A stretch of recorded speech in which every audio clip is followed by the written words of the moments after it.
सभी को राधे श्याम। 11 सितंबर को पड़ रही है राधा अष्टमी। श्री राधा अष्टमी का पर्व हम सभी वैष्णवों के लिए सबसे विशेष होता है। क्यों?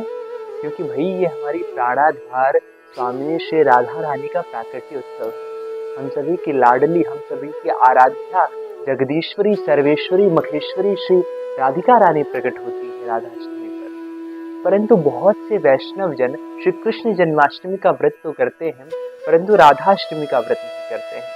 और जो लोग राधाष्टमी का व्रत करते हैं उन्हें राधाष्टमी का महत्व नहीं पता है, अथवा राधाष्टमी व्रत की क्या कथा है यह नहीं पता। क्योंकि देखिए, किसी भी व्रत की संपन्नता तभी मानी जाती है जब उस व्रत की हम कथा सुने, उसका महत्व जाने और उसकी विधि के अनुसार उस व्रत को किया जाए। तो श्री राधाष्टमी व्रत की महिमा श्री पद्म पुराण में श्री ब्रह्मा जी महाराज श्री नारद जी महाराज को सुनाते हैं। तो सर्वप्रथम श्री शौनकादिक ऋषियों ने सूत जी से प्रश्न किया कि हे सूत जी, आप श्री राधाष्टमी व्रत की महिमा बताइए। तब सूत जी ने कहा कि ऋषियों, इसी प्रश्न को नारद जी ने जब ब्रह्मा जी से किया था तो समय ब्रह्मा जी बताते हैं कि हे नारद, यह राधा अष्टमी का जो व्रत है ये इतना पुण्यदायी है कि इस संसार में किसी भी पापी में इतनी पाप करने की सामर्थ्य ही नहीं जितनी सामर्थ्य राधाष्टमी के व्रत में उस पापी को तारने की है। श्री राधाष्टमी के व्रत करने से यदि कोई करोड़ों ब्रह्म हत्या किया हो और लक्षों स्त्रियों की हत्या, देखिए स्कंद पुराण में वर्णन आता है कि एक स्त्री हत्या 100 ब्रह्म हत्या से अधिक ज्यादा पाप प्रदान करने वाली होती है। लेकिन लक्षों स्त्री हत्या करने वाला भी यदि निष्ठा पूर्वक राधाष्टमी का व्रत कर ले, अब इसका मतलब ये नहीं कि कोई पापी है, हो सकता है पूर्व जन्मों में हमसे पाप बना और अथवा इस स्तर का पाप हमसे बन गया हो, तो ऐसी अवस्था में ऐसा पापी भी शुद्ध हो सकता है, भगवान की प्राप्ति कर सकता है। इसके अलावा जो कृष्ण जन्माष्टमी का व्रत है, कहते हैं 21,000 एकादशियों के व्रत का जो फल होता है वो कृष्ण जन्माष्टमी के व्रत के बराबर होता है। परंतु राधाष्टमी का जो व्रत है ये कृष्ण जन्माष्टमी से भी विशेष है। क्यों? क्योंकि कहते हैं कि 1000 एकादशी, और वो भी कैसी? निर्जला एकादशी। आपको पता होगा जो निर्जला एकादशी होती है, एक निर्जला एकादशी करने से 24 एकादशियों का फल प्राप्त होता है, पूरे वर्ष भर की एकादशी की। तो 1000 निर्जला एकादशी करने का जो फल है उससे 100 गुना। अब 1000 एकादशी को 100 से गुणा करिए, कितना होगा? 1 लाख। 1 लाख जो निर्जला एकादशी का फल है, अब यदि उसकी सामान्य एकादशी से आप गणना करिए तो 24 लाख। इसका भी 1000 गुना फल एक राधाष्टमी व्रत करने का फल होता है। तो अब आप चिंतन कर सकते हैं कि एक राधाष्टमी व्रत करने का कितना महान पुण्य और कितना महान फल होता है।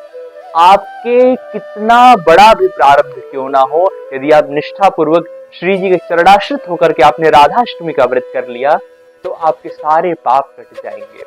इसमें कथा आती है, श्री ब्रह्मा जी सुनाते हैं इस कथा को, कि एक लीलावती नाम की सतयुग में एक स्त्री हुई। तो वो बहुत रूपवती स्त्री, लेकिन कहते हैं ना कि कई बार बहुत ज्यादा अति होना भी हमारे लिए हानिकारक हो जाता है, किसी भी चीज की अति हो जाए।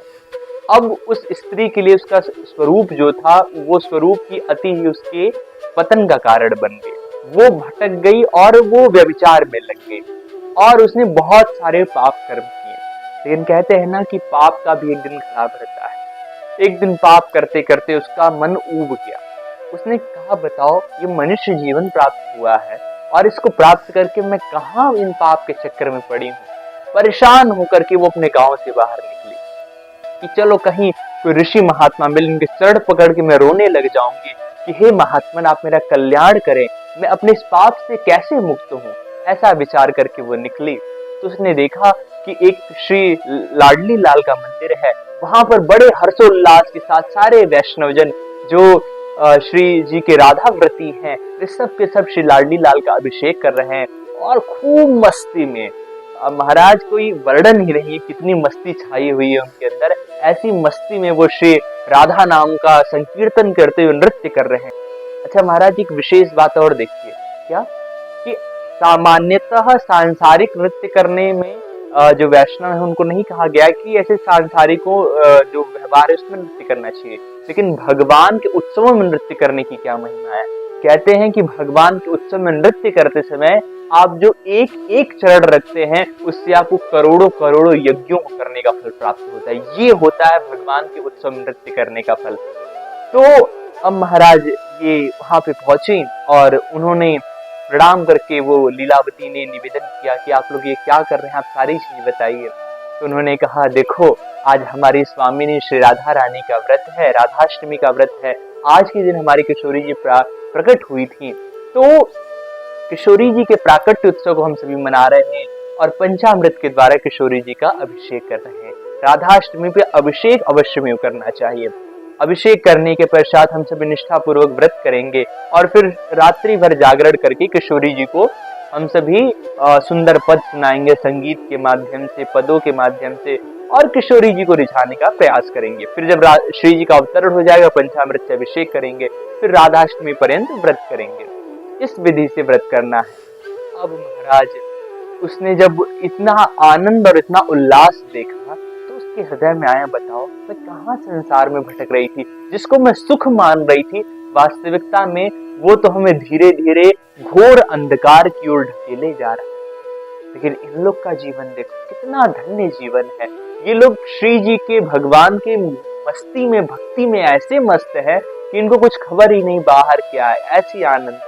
महाराज चरणों में पड़ गए, रोने लग गए कि आप लोग मेरे कल्याण का कोई साधन बताइए, मैंने बहुत पाप किए हैं जीवन में, मेरा कल्याण कैसे होगा। तो संत का जो हृदय होता है, संत हृदय नवनीत समान, मक्खन के समान हृदय होता है। लेकिन विशेषता ये है कि मक्खन खुद के ताप से पिघलता है, लेकिन संत जन का हृदय दूसरे के ताप को देखकर पिघल जाता है। बड़े द्रवित हुए संतों ने कहा, बोले बिटिया तुम परेशान मत हो, अभी तक तुमने कुछ खाया पिया? बोले नहीं महाराज, घर से सवेरे से निकली, कुछ नहीं खाई पी हूँ। बोले बस आज पूरे दिन तुम ऐसे ही बिना खाए पिए रह जाओ, इस राधाष्टमी के प्रभाव से तुम्हारे सारे के सारे पाप नष्ट हो जाएंगे। अब महाराज उसने भी दिव्य संकीर्तन किया और वहां पे ठाकुर जी का दर्शन करके वो जब घर की ओर लौट रही थी तो घर की लौटते समय उसकी जो आयु थी वही पूर्ण हो गई महाराज मार्ग में, और वो बेहोश होकर गिरी और वहीं उसका प्राण प्रयाण हो गया। अब पाप तो इसने बहुत सारे किए, यम के दूत आए यमराज के और बांध के उसको ले जाने लग गए नरक की ओर घसीटते हुए। तब तक ठाकुर जी के पार्षद आए और बोले, अरे रुको रुको रुको, कहाँ जा रहे हो? बोले महाराज इसने बड़ा पाप किया अपने जीवन में, इसको नरक ले जा करके तप्त सुरमी आदि नरकों में इसको ढकेल देंगे हम। बोले ऐसे कैसे ढकेल दोगे, क्या तुम्हें पता नहीं इसने राधाष्टमी का व्रत कर लिया है? बोले महाराज अभी तो ये आज ही की है, ऐसा थोड़ी हर बार करती है। बोले तुम्हें इतना भी नहीं पता, राधाष्टमी यदि कोई कुछ क्षण भी व्रत कर ले तो उसके एक क्षण का ऐसा प्रभाव है कि जीव के सारे पाप नष्ट हो जाते। इसने तो पूरा व्रत किया है, तो इसका प्रभाव ये है कि अब इसको सीधे गोलोक धाम की प्राप्ति होगी। तुरंत यम के पास से मुक्त करा करके भगवान के पार्षद उसको श्री नित्य गोलोक धाम की ओर ले गए। ये है राधाष्टमी की महिमा। देखिए हमारी किशोरी जी बहुत भोली है, उनके अंदर सर्व सामर्थ्य है। जितनी शक्तियां आप इस संसार में देख रहे हैं, जितनी देवों में शक्ति है, जितनी देवियों में शक्ति है, संसार में जितनी शक्ति दिख रही है, जितना सामर्थ्य दिख रहा है, जितना ऐश्वर्य दिख रहा है, वो सब हमारे श्री जी के एक अंश का भी लक्षवा अंश या करोड़वा अंश भी नहीं है। श्री जी की क्षमता और शक्ति जो है, हमारे श्री जी कहीं दृष्टिपात कर दें प्रसन्न होकर के तो वहां पे करोड़ों ब्रह्मांड बन जाते हैं। श्री जी हल्की सी भ्रिकुटी टेढ़ी कर दे तो करोड़ों ब्रह्मांड विलय हो जाते हैं महाराज। आप कभी गर्ग संहिता का अध्ययन करिए, उसमें विरजा नदी का वर्णन आता है। विरजा नदी में ब्रह्मांड कैसे बहते हैं, जैसे नदी में आपने रेत के कणों को बहते हुए देखा होगा, वहां पे ब्रह्मांड ऐसे बहते हैं। ऐसी सर्वेश्वरी किशोरी जी का प्राकट्य उत्सव है, तो ऐसे में किशोरी जी का खूब उत्साह के साथ व्रत करना चाहिए। और व्रत करने का उद्देश्य क्या है? व्रत करने का उद्देश्य है कि जब हम अन्न इत्यादि नहीं ग्रहण करेंगे, फलाहार पे रहेंगे, तो हमें तंद्रा निद्रा इत्यादि नहीं परेशान करेंगे और हम और भजन कर पाएंगे और कीर्तन कर पाएंगे। इसलिए महाराज निष्ठा पूर्वक रात्रि भर सप्तमी में जागरण करिए। सुबह प्रातः ब्रह्म मुहूर्त में किशोरी जी का प्राकट्य होता है। प्राकट्य होने के बाद खूब उत्सव मनाइए और किशोरी जी का व्रत रहिए। फिर उसके बाद शाम को किशोरी जी के व्रत का पारण कीजिए। और पारण करने के बाद सुंदर सुंदर पकवान जो आप बना सकते बनाइए। विशेषतः हमारी किशोरी जी को अरबी की सब्जी बहुत पसंद है, तो अरबी की सब्जी बनाइए। अरबी का जो भी आप बना सकते हैं वो बनाकर किशोरी जी को अर्पित करिए। और श्री जी ने आपको जितनी सामर्थ्य दी है उसमें बेईमानी मत करिएगा कि श्री जी ने ज्यादा सामर्थ्य दी है और आप ये सोच रहे हैं हमें तो कम सामर्थ्य प्राप्त है। ईमानदारी से जितनी सामर्थ्य दी है उस अनुसार उत्सव मनाइए और विश्वास मानिएगा कि एक राधाष्टमी का व्रत यदि आपने निष्ठा से और विश्वास के सहित कर लिया तो आपके जीवन में परिवर्तन आना निश्चित है, इसमें कोई संदेह नहीं है। और ये हमारा वचन नहीं है, ये साक्षात ब्रह्मा जी का वचन है जिन्होंने पूरी सृष्टि का निर्माण किया है। क्योंकि वो ब्रह्मा जी भी जानते हैं कि आज मैं सृष्टि का निर्माण कर रहा हूं वो श्री राधा चरण के बल के प्रभाव से। महाराज किशोरी जी के नामाश्रित होकर के आप श्री जी का भजन करिए, श्री जी का राधाष्टमी का व्रत करिए। और विशेषतः आप जब भी ये सुन रहे हो राधाष्टमी के दिन ये जो लीलावती की कथा है इस कथा को अवश्य सुनना चाहिए।